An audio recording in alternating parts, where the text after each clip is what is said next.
The day of the court hearing, my wife Lena filed for divorce. She accused me of being a failure as a father and a husband. She demanded not only all our assets, but also sole custody of our daughter. Yet, right in the middle of the courtroom, a small voice changed everything. It was Lila, our 7-year-old daughter, who looked up at the judge and asked, "Your Honor, may I show you something my daddy doesn't know about?" The judge nodded. Lila stepped forward, lifted her old tablet, and pressed play. As the video started, everyone froze in absolute silence. Welcome to Bradley's Stories. I share new life stories here every day, and I'd really appreciate it if you hit subscribe and liked my video. Now, let's jump back into my story. I'm sure you'll love it if you keep listening till the end. That morning had begun like so many others in our house on Maplewood Street, a house that technically belonged to Lena, but whose soul I had shaped with my own hands over the past 7 years. I, Caleb Wright, dressed simply, had been standing in the kitchen since dawn. The scent of warm breakfast mingled with the delicate aroma of cedarwood detergent from the small laundry room where the washing machine endlessly spun its cycles. I moved quickly, yet almost silently. Over the years, I had learned to navigate my own home like a shadow, so as not to disturb my wife Lena's supposed peace. This silence wasn't the peace one desires. It was the frosty stillness of a perfectly polished museum.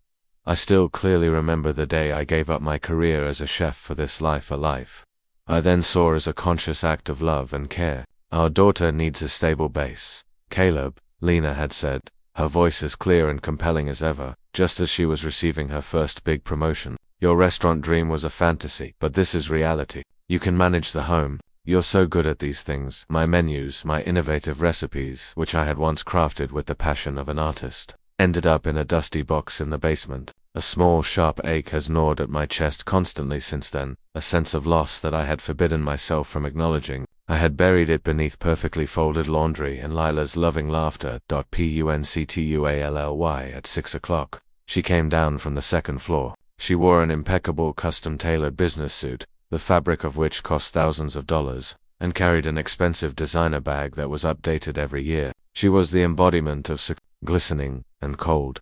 The moment she appeared, I placed a steaming cup of black coffee, steeped for exactly 10 seconds, and a perfectly plated breakfast in front of her, scrambled eggs with smoked salmon, not too soft, not too firm. It was more of a required duty than an act of affection, more out of habit than gratitude. Then I sat down and took the cup without even glancing at me. Her gaze passed right over me as if I were a superfluous piece of furniture. "The coffee is a little bitter today," she remarked dryly, her eyes glued to her phone screen. A tiny crinkle of her lips told me I was once again not good enough. "I'm sorry, honey. I thought I measured it right this time," I replied softly, my voice trembling slightly with the exhaustion of striving day after day to meet her impossibly high standards.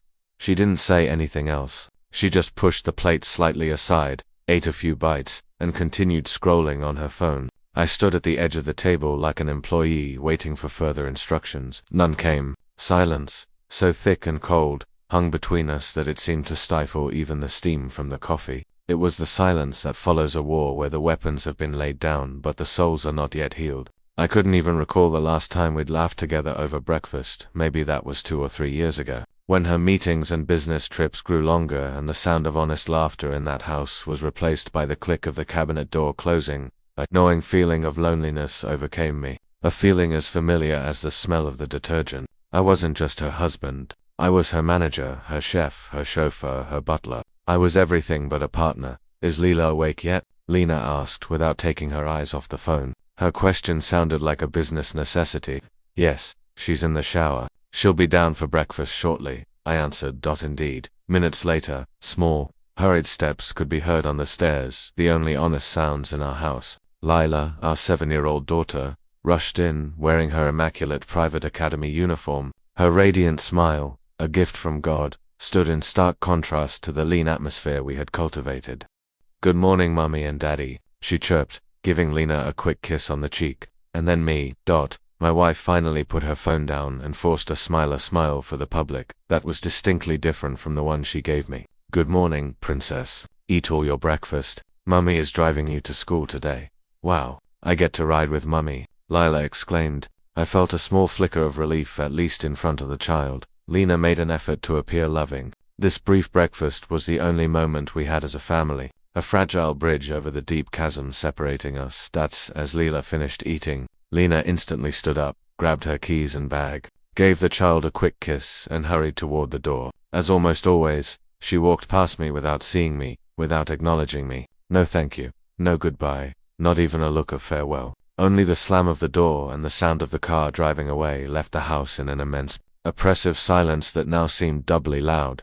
The rest of the morning, I devoted myself to the routine that defined my days and drained my soul, clearing the table, washing the dishes, continuing the laundry, tidying the rooms. I did everything with almost obsessive efficiency. I insisted on keeping the house perfect, convinced that maybe Lena would come back to me if everything was flawless, the food delicious, and I patient and quiet enough. It was a desperate, silent plea for recognition. But that Lena, the loving young woman I had married, seemed to have vanished forever, replaced by a cold, calculating businesswoman whose only interest was the next promotion. At noon, I picked Leela up from school, my favorite, my life-saving moment of the day. I loved listening to her tell me everything about her friend's art class, or the contents of her lunchbox. With her inexhaustible, childlike energy, "Daddy, I got 5 golden stars today," she said, skipping beside me. "The teacher said I answered everything right." "My girl is a genius," I replied proudly, giving her nose a loving pinch.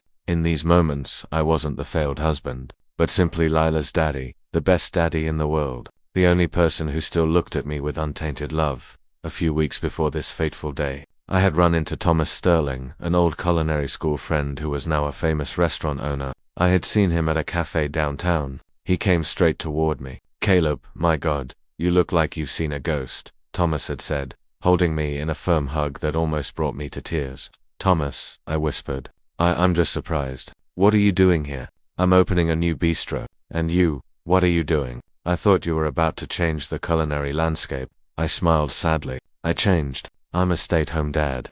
Thomas measured me with a look that instantly grasped my story. "You are the most talented of us all, Caleb. You have gold in your hands, not just for cooking, but for leading." I remember that from way back. He handed me his business card. "Listen, my friend, I have a small project, a gala opening in a few weeks. The catering is undecided. You cook excellently. Could you make simple but elegant appetizers for 200 guests? Just for fun, to get your hands back in the swing of things." I hesitated. "I don't know if Lena...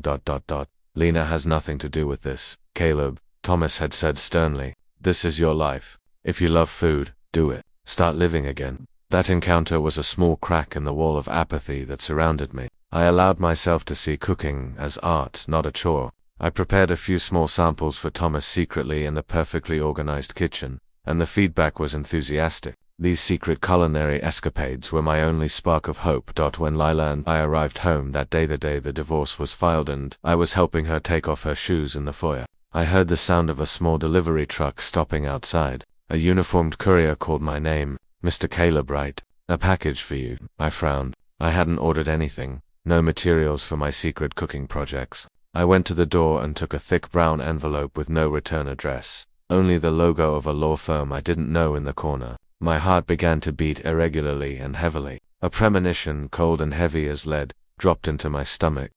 "Who is it, Daddy?"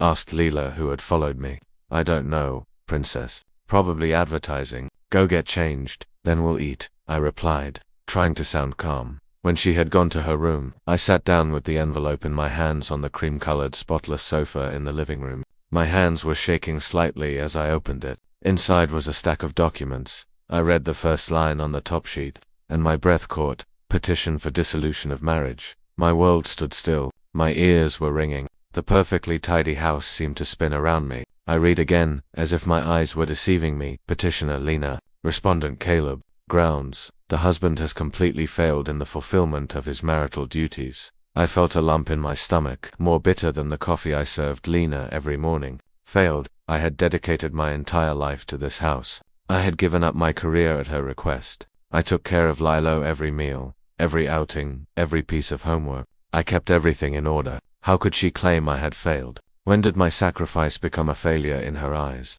I continued reading, and every new line hurt more, one stab after another to my soul. Lena was not only asking for a divorce, she was also demanding sole custody of Leela, alleging that I was emotionally unstable and unfit to raise my daughter. And the worst part, she wanted to keep all the assets, including the house. Since I had not contributed financially and she had earned everything alone, she was erasing my existence, as if I had never been there.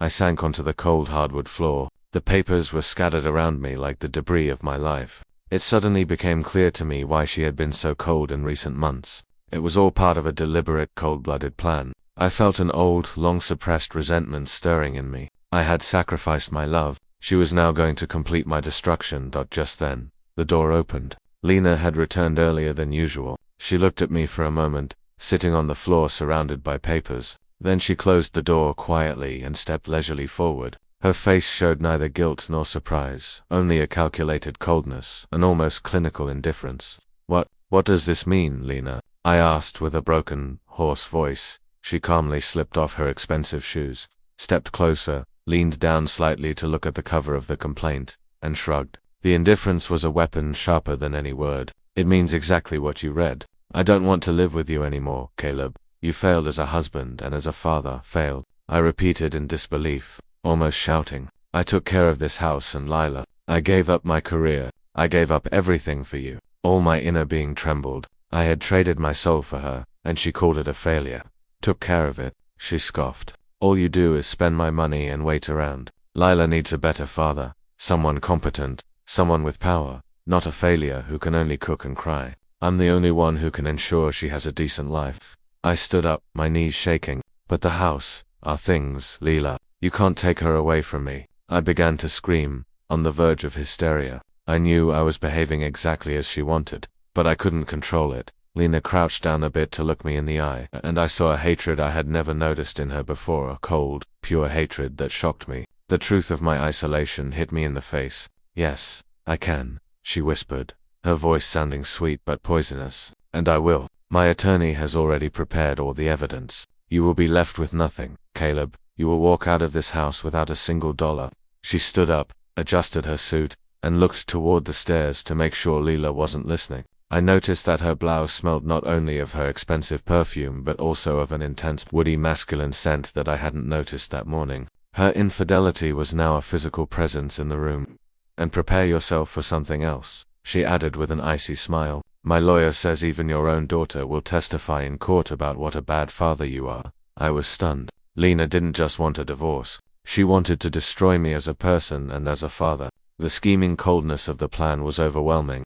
That night, I couldn't sleep. She locked herself in the master bedroom as if in a fortress, and I stayed in Lila's room, sitting on a hard chair next to her bed, watching her sleep. My tears didn't stop, but they were silent. I felt a desperation that paralyzed me to the bone. How could Lena say that Lila would testify against me? What had they been telling my child? The idea that Lila could be manipulated choked me. The next morning, she moved around the house as if nothing had happened. She woke Lila, chose her clothes, and took her to school without exchanging a word with me. When Lila asked why my eyes were so swollen, Lena answered with total coldness. "Daddy isn't feeling very well, Princess. He's a little emotional. He needs rest." As soon as they were gone, I first felt panic. I had to fight. I couldn't give up without trying to keep my daughter. I opened the laptop and searched for divorce lawyers. I soon found that all of them demanded fees, retainers, and paid consultations, and I had nothing. For years, Lena had given me a suitable monthly allowance for the supermarket and Lila's expenses. There was no room for savings. My only hope was the joint savings account, the family's emergency fund into which I had paid my small irregular earnings from previous projects over the years. I took my phone, opened the banking app, and nervously typed the password. When the balance appeared, I felt my legs give way. Zero. The account was empty. That couldn't be right. Hundreds of thousands of dollars should have been in there, our life savings. I refreshed the screen several times, pleading that it was an error, but the zero remained like a dagger stab. I opened the transaction history. Over the past 6 months, Lena had withdrawn enormous sums and transferred them to another account I didn't know. The last transaction, 3 days earlier, had emptied the rest. The depth of her malice was incomprehensible. She had planned everything systematically, destroying my ability to defend myself. She wasn't just leaving, she had left me penniless to fight back. I buried my face in my hands and wept with rage. The anger of the betrayal mixed with the helplessness of my situation. Then I remembered my few valuables. My wedding watch, some cash reserves ... I thought I had hidden. I checked the drawer where I kept them. It was empty. She had taken those too. Desperate, I thought of Thomas. I called him and told him in broken sentences what had happened. He was stunned. "Caleb, this is crazy. Come over, we'll figure out a solution." I couldn't go to him. I had to stay close to Leela. He couldn't help me directly, but he gave me a name. "Look up Attorney Miles Harrison," he said. "He has a small office in an older building. He's not expensive, but he's honest. Go tell him everything. Maybe he can help you. He's an old school fighter." With the little cash I found in an old wallet, I took a taxi to the address. The office was humble, on the second floor of a building with peeling paint that smelled of damp wood and old files. Attorney Harrison, a middle-aged man with glasses and a calm but sharp demeanor, received me. His office radiated a grounded, no-nonsense professionalism that sharply contrasted with Lena's glittering world. He listened without interrupting, just nodding and taking notes. When I finished, he sighed deeply. "Caleb, this is going to be a tough fight," he said. "Your wife prepared everything long in advance. She doesn't just want to divorce you, she wants to crush you. This is a strategy of total annihilation. I know, attorney, but I don't care about the possessions. I only want Leela. Please help me. I don't have money right now, but I will pay you little by little. I will do whatever it takes," I pleaded. That was my only drive, the love for my daughter.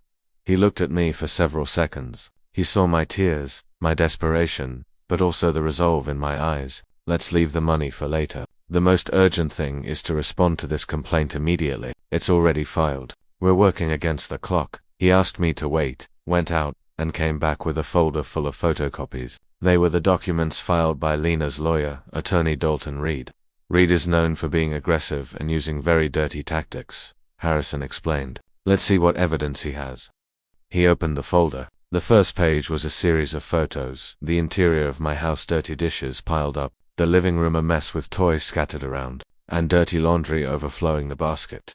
"This is a joke," I protested, my heart pounding with rage. "Those photos are from when I had the flu. I had a high fever for 3 days. Lena wouldn't help, and the house fell into disarray. She intentionally photographed it instead of bringing me soup." "I know," the attorney replied, "but she wants it to look like you're a lazy slob who doesn't maintain the household. She pulled the images from the only moment that fit her narrative. She's constructing a reality."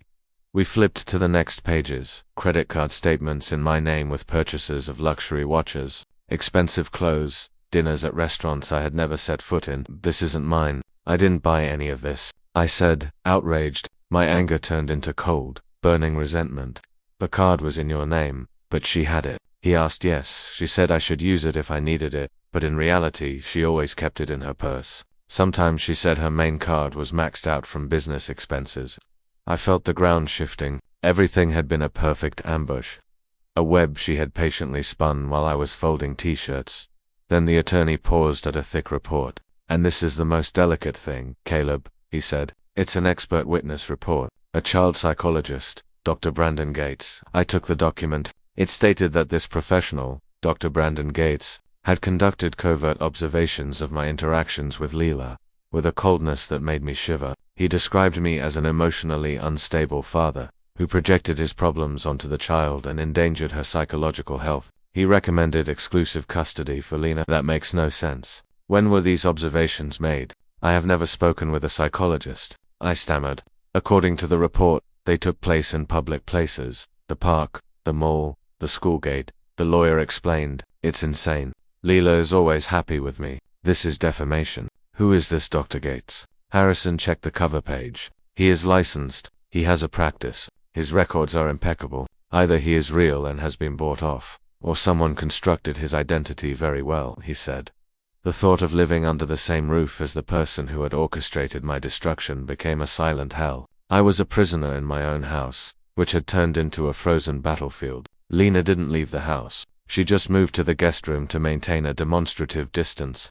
I had to live with my enemy, see her every morning, and pretend normality in front of Leela's psychological torture. In front of the child. Lena played the perfect mother with an artificial conviction that disgusted me. Suddenly, she came home early from work. She brought expensive gifts, organized outings, and smiled excessively. One evening she appeared with a huge, brightly wrapped box. "Look, Lila, your new tablet," she said, hugging her. "It's much better than the old one. It has a better camera, and I already installed lots of games for you." My daughter's eyes lit up. "Thank you, Mummy." I, who was folding laundry in the living room, felt a lump in my throat. I knew exactly what Lena was doing. Buying the child's loyalty. The traitor was playing the benevolent queen. See, princess, Lena added, looking at me mockingly as she turned on the tablet. If you live with me, you can get a new toy every week. Not just someone who can sweep and cook. My hands froze over the laundry. I wanted to scream, to fight, to expose her. But I couldn't do it in front of Leela.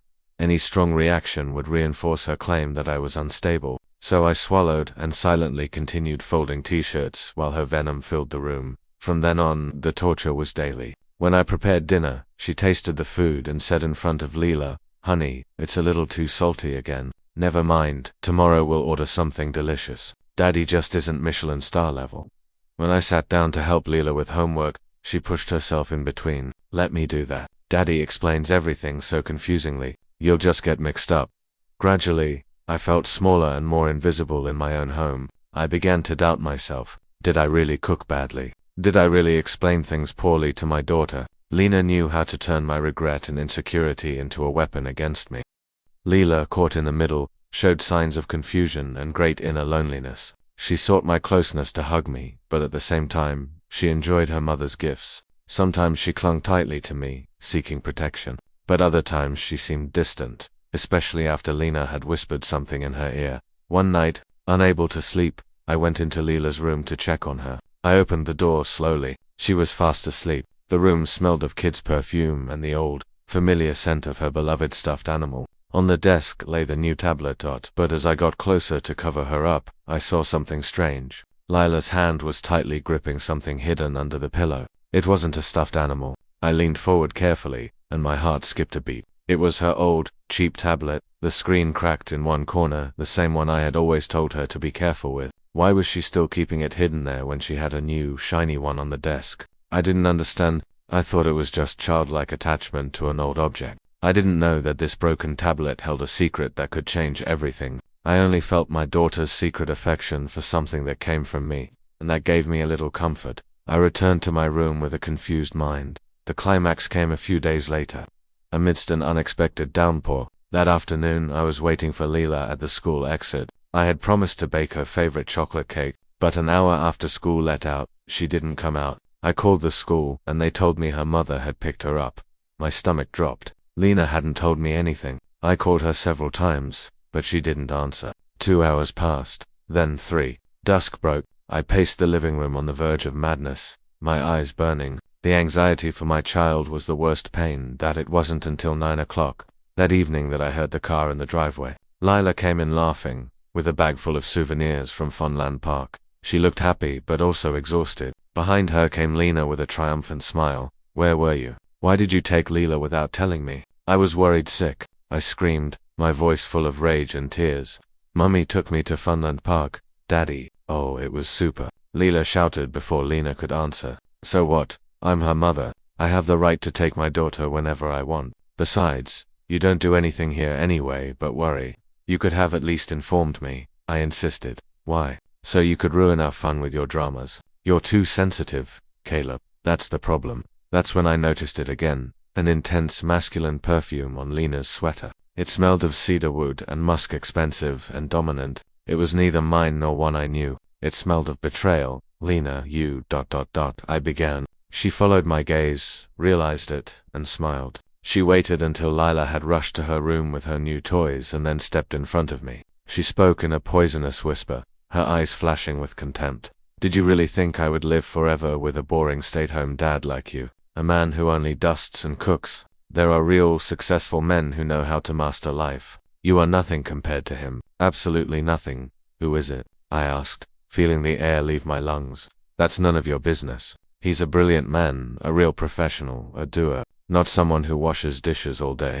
That evening Lila came to me. "Daddy, why are you crying?" she asked. I wiped away the tears as best I could. "I'm fine, princess. I just have a little headache." She looked at me with a mixture of doubt and sadness. Her inner conflict was painfully visible to me. "Are you really sick? Mummy says you are sick inside. That's why you are always sad and get angry. She says if I move in with her you can rest and get healthy." I felt my heart break. Lena had manipulated her thoughts, wrapping her cruelty in a false act of love. I hugged her tightly. "Lila, listen to me. I'm not sick. I just love you too much. I promise you I will try not to get angry. But the doubt had already settled in her eyes. The mediation hearing, which took place a few weeks later, was a farce performance of Lena's power. We were placed in a small, poorly ventilated room that smelled of old carpet. The mediator tried to find a middle ground. Attorney Harrison, in his worn but neat suit, began, "Lena, Caleb is not asking for anything extraordinary. He just wants custody of Leela, or at least joint custody. As for the assets, that can be negotiated." But Attorney Dalton Reed, sharply dressed and arrogant, immediately interrupted him. "There's nothing to negotiate," he said, slamming the file on the table. "My client's position is clear. Caleb is the failure in this marriage. It is proven that he neglected the household and the upbringing. My client demands sole custody for Leela's well-being." Lena sat next to him as the perfect victim. She clasped her hands together and played the sacrifice. "I only want what's best for my daughter," she said with a trembling voice that sounded so fake. "Even if it hurts to keep her away from her father, it's the best thing for her."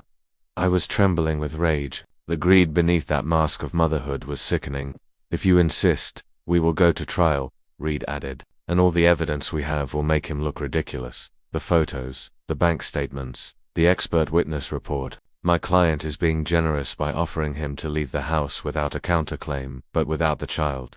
The mediation failed. As we left, Attorney Harrison put his hand on my shoulder. "Hold firm, Caleb. They are playing the game of destruction. We have to believe in the truth." The first day of trial arrived. I felt a weight in my stomach. Harrison had repeatedly hammered into me, "No matter what happens, keep your calm. Don't give them any ammunition to portray you as unstable." The courtroom felt intimidating, with its dark wood paneling and the high-seated judge. Lena, on the other side, seemed calm and self-assured, immaculate in her new suit. And next to her, Attorney Reed moved with confidence. The hearing began. Reed spoke first with a confident voice, a voice accustomed to dominance. He presented the photos of the alleged chaos in the house, the empty bank statements, his narrative of a useless husband living off the efforts of a successful professional. "While my client, Lena Vance, works grueling hours to support her family," he declaimed, "Mr. Caleb Wright spends the money and neglects his daughter. He has abandoned his role as a partner and father and has become a mere burden." I wanted to scream that it was a lie, that she had taken the photos when I was sick, that she used the cards, that everything was a trap. But Attorney Harrison squeezed my arm under the table. I bit my tongue and endured it. Harrison tried to refute this, explaining the context of the photos and Lena's absolute control over the money, but his words sounded weak against such, albeit manipulated, evidence. The judge took notes without changing his expression. Then came the moment of the expert witness. "The petitioner calls Dr. Brandon Gates, child psychologist," Reed announced. The door opened, and a tall man in an immaculate suit, very well groomed, carrying a leather briefcase, entered. He didn't look like a criminal. He was the image of a successful, trustworthy professional. He sat down, swore to tell the truth, and began to speak in a calm, confident tone that made his lies even more convincing. "Yes, Your Honor," he said. "I have conducted observations of Mr. Caleb Wright and his daughter over the past 3 months. My report is based on rigorous scientific criteria." There was a certainty in his gaze that disgusted me. "And what did you find?" Reed asked. "My conclusions are worrisome. I observe a marked emotional instability in Mr. Wright. He overreacts, projects his frustrations onto the child, and creates a tense atmosphere that hinders Lila's psychological development." He began to mention episodes, subtly twisting reality with malice. "In a shopping mall, I saw him abruptly pull the child away and yell at her in front of other people, causing her to cry. This demonstrates poor emotional regulation and potential emotional abuse." I recognized the scene. Lila had almost stepped onto the escalator going the wrong way, and I had pulled her back in fright. It wasn't anger, it was sheer terror. Inside I was screaming, "It's fear, not hate." Asterisk in a park. Mr. Wright seemed more focused on his phone than on the child. When Lila fell, he reacted slowly and then made a drama out of it, which amplified the child's trauma. He continued, "I remembered exactly that. I was texting Lena the shopping list and ran over immediately when Lila tripped. But coming from this man's mouth, everything sounded different, twisted, and malevolent. I conclude that Mr. Wright lacks the necessary stability for a healthy upbringing. For Leela's psychological well-being, I recommend sole custody for the mother," he concluded. A heavy, oppressive silence filled the room. I felt tears burning in my eyes. The injustice was overwhelming. "It's a lie," I whispered to Harrison. "And also the cologne." Suddenly it hit me. It was the same cedarwood and musk scent I had smelled on Lena's clothes. My heart hammered against my chest. Intrigue, lies, and betrayal merged into a single bitter certainty. I think it's him, I added. Icy cold. Lena's lover. They're using him. Calm down, the lawyer muttered. If you explode, you'll only confirm what he says. Harrison stood up for the cross-examination. Doctor, can you truly make such a serious diagnosis based solely on observations from a distance, without a single personal consultation with the child or the father? Natural observation is one of the most reliable methods, Gates replied with a half-smirk. The subject does not pretend because they don't know they are being observed. You were hired and paid by Ms. Lena Vance, correct? I was paid for my services, not my conclusions. These are objective and data-driven, Gates answered cleverly. Harrison hit a wall. The expert witness had perfectly secured his testimony.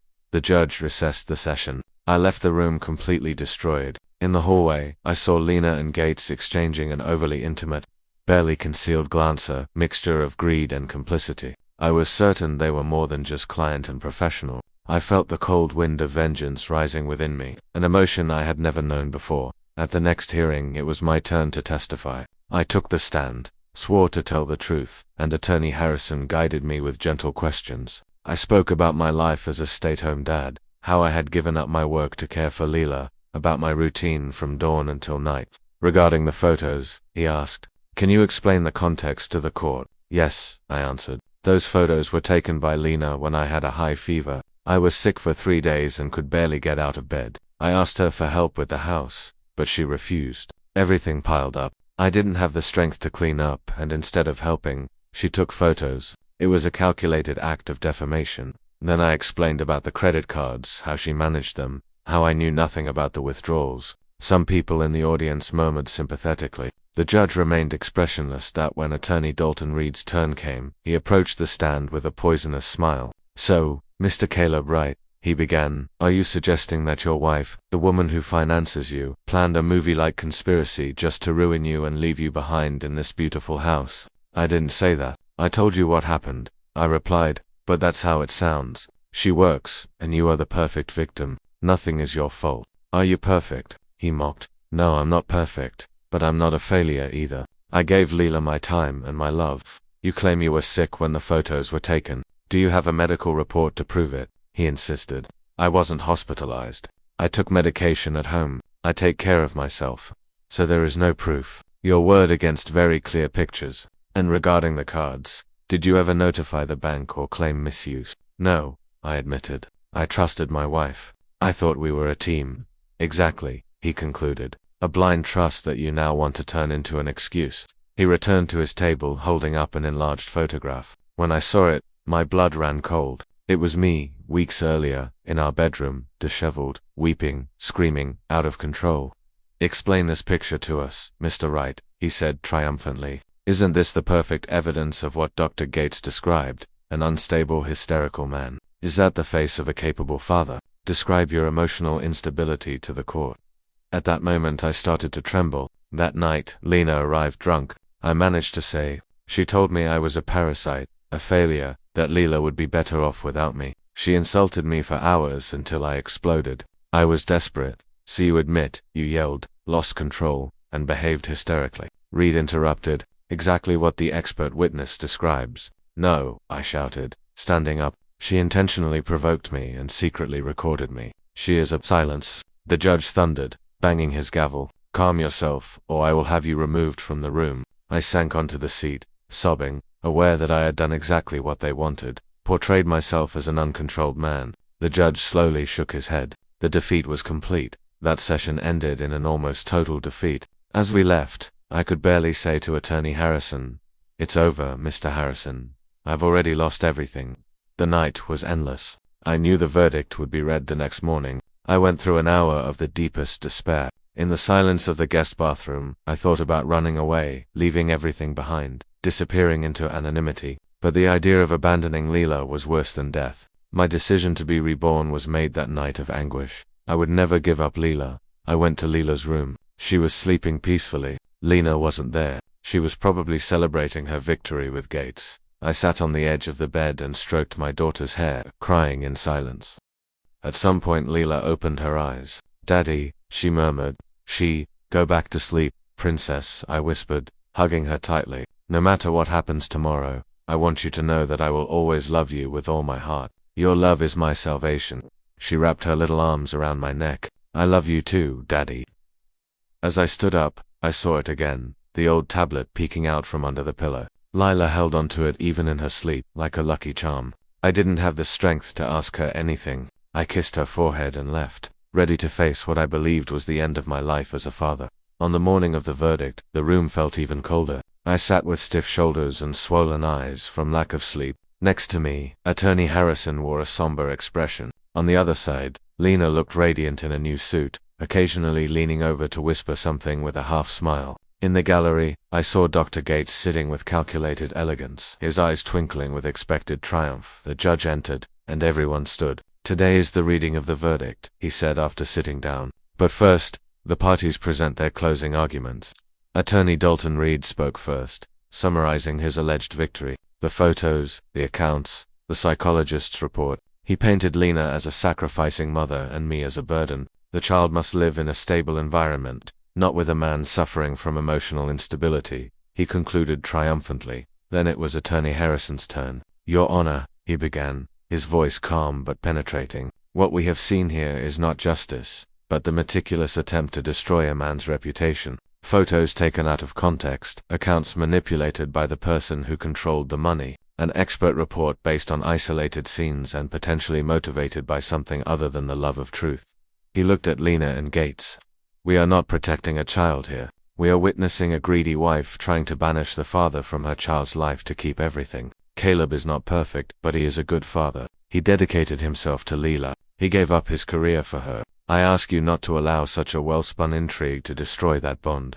His plea was moving, but I knew it depended on the evidence. And the other side had evidence.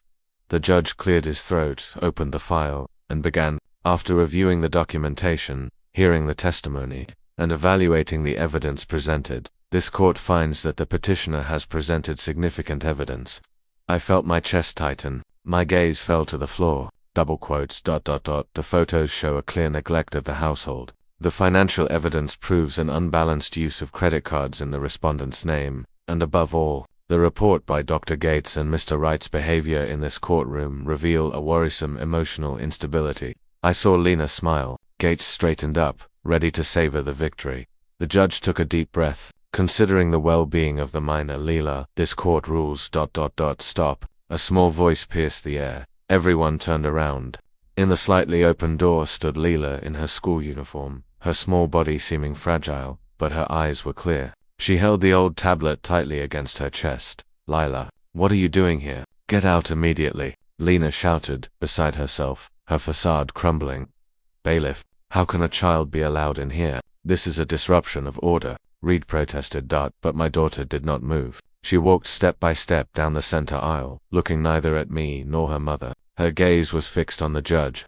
Your Honor, she said in a trembling but clear voice. I'm sorry for interrupting. The judge put the gavel aside, somewhat surprised. He saw the pure soul of a child. It's all right, princess, he replied. Why are you here? Who brought you? My aunt dropped me off nearby, but I came in alone. I heard my mummy say that my daddy is bad and that he can't take care of me. My heart sank. I thought she was going to repeat all the lies, but Lila continued, taking a deep breath. May I show you something? Something my daddy doesn't know about. It's the truth. Absolute silence ensued. Lena stood up. Your Honor, this is insanity. A child's recording cannot be used as evidence. This is an invasion of our privacy, Reed protested. Or it could be the evidence this court needs to know the truth. Harrison intervened.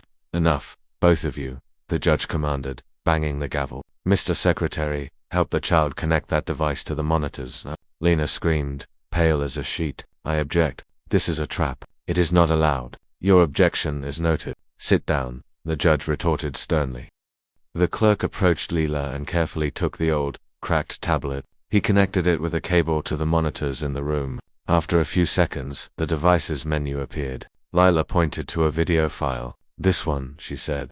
Proceed, princess. Press play. The judge requested. My daughter, press play. The image moved slightly, as if the device was hidden behind something. I immediately recognized the living room of our house and the large flower pot in the corner where Leela often hid when we played. Then two figures appeared, Lena and Dr. Gates. It wasn't the cold Lena of the courtroom, nor the stiff Gates in a suit. Both wore comfortable, relaxed clothes. He was hugging her from behind, kissing her neck. Murmurs broke out in the room, louder than before. My breath was snatched away. The psychologist, the impartial expert witness, was my wife's lover. The betrayal was now public. In the video, Lena's voice was heard. "Are you sure your plan will work out? Caleb is so naive. He doesn't ask questions. He's naive and obedient," Gates replied. "He won't suspect anything. You've already transferred all the money to my account. It's safe. When the judge grants you custody and the house will take off just as planned." I felt dizzy. That was the money from the joint account that had disappeared.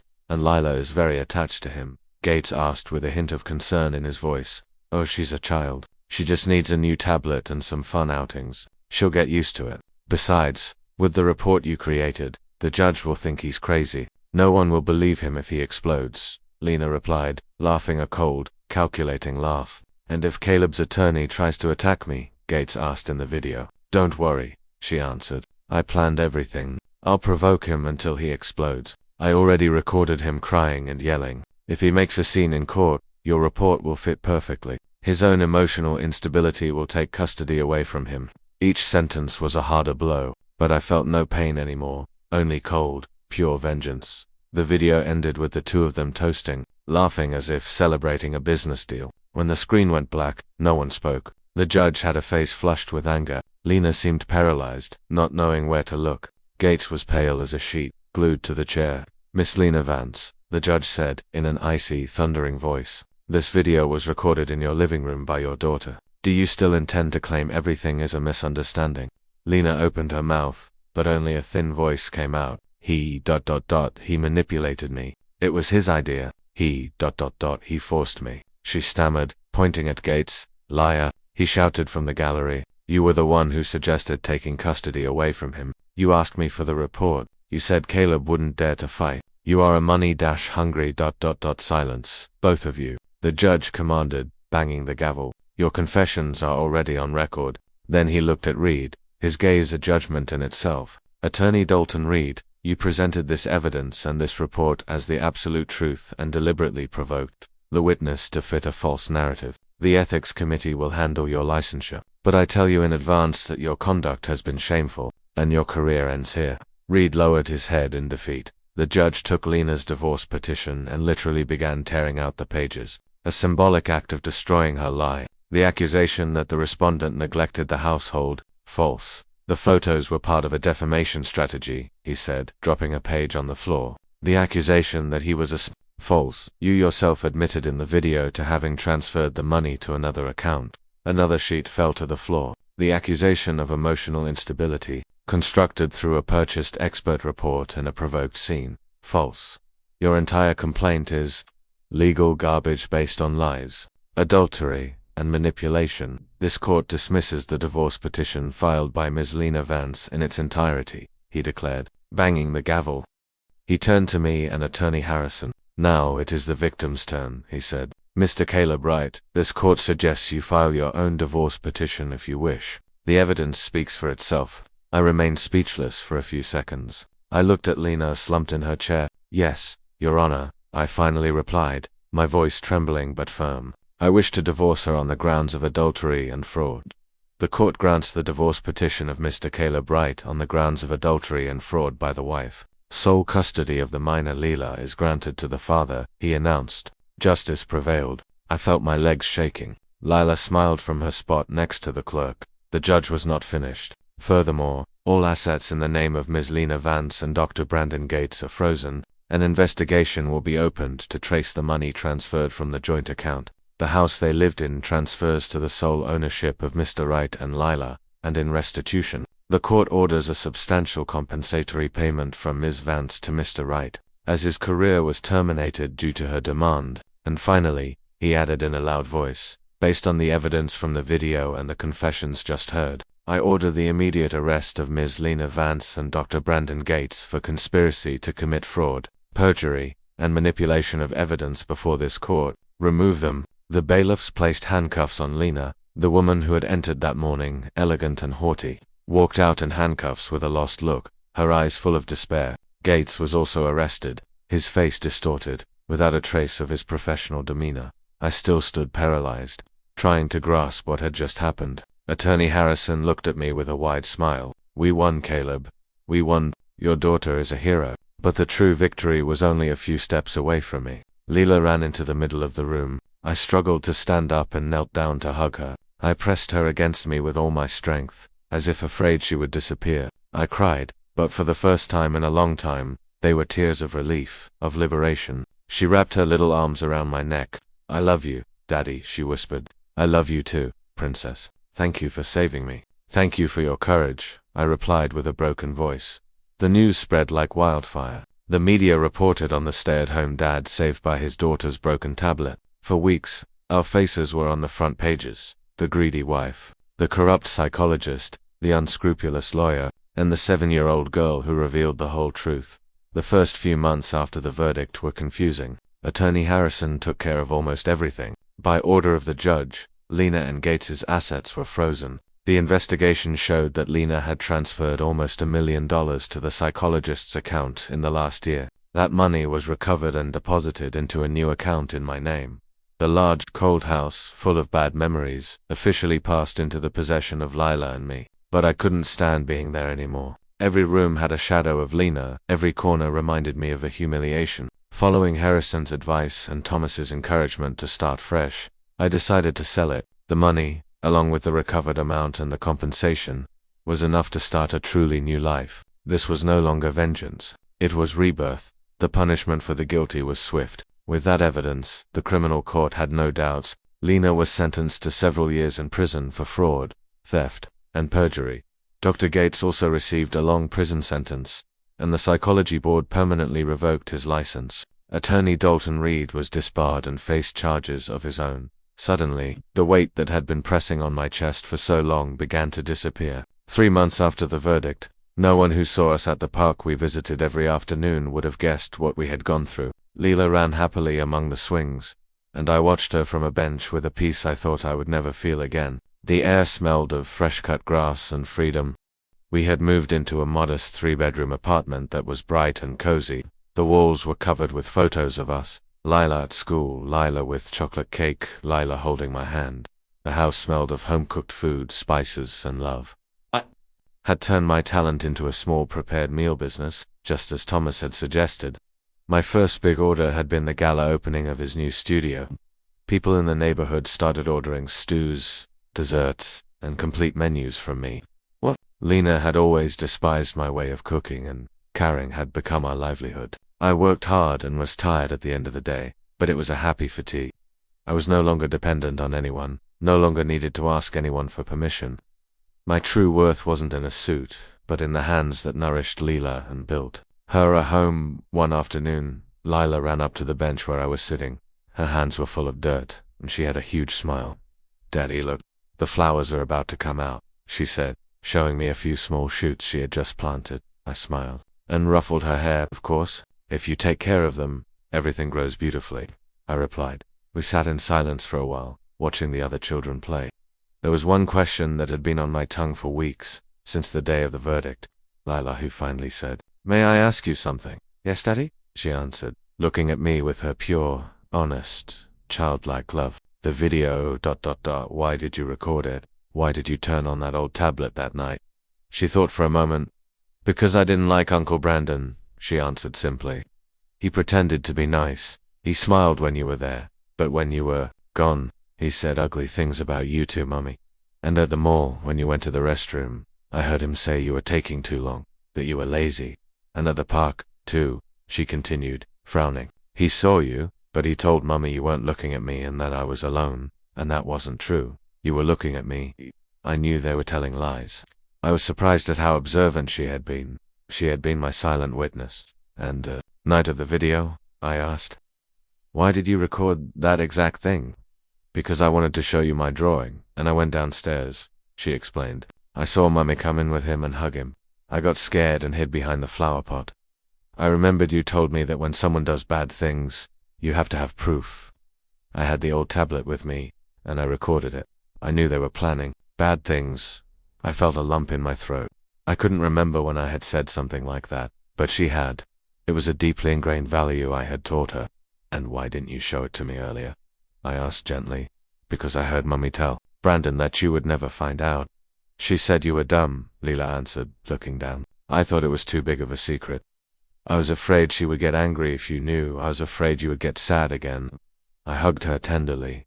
And why did you show it in court then? She took a deep breath, and her eyes welled up. Because the judge was going to take you away from me, she said. And Mummy and Uncle Brandon said you were bad. But that's not true. I didn't want to leave you alone. I didn't want them to think you were the bad guy. I had to show the judge that they were the ones who lied. You taught me to fight for the truth, Daddy. I couldn't hold back anymore. I hugged her tightly, feeling my tears flow again, but this time they were tears of pride. For months, I'd been told I was a failure as a husband and a father, and I had doubted myself. But the greatest proof that I had not failed stood before me. I had raised an honest, brave girl with a sense of justice greater than her fire girl, capable of facing a room full of adults to speak the truth. Thank you, Princess, I whispered, with a broken voice. Thank you for saving me. Thank you for not doubting me. I love you, Daddy, she repeated, hugging my neck. I love you too, Lila, more than anything, I replied. In that moment I understood everything. I had never been a failed father. I had simply, without realizing it, been guiding the growth of a little hero. And now, both of us finally had the chance to start over in a new life filled with honesty, love, and the scent of chocolate cake. I'm really glad you're here and that I could share my story with you. If you liked it, show me by liking the video and subscribing to my channel. Let's see how many of us there are. Write in the comments which city you're watching from and what time it is. I'm so curious to know where all you wonderful people are tuning in from. If you want to support me a little extra, you can also send a small donation. I share new life stories for you every single day. And now, 2 of my most popular stories will pop up on the screen, so you can choose what to watch. Next,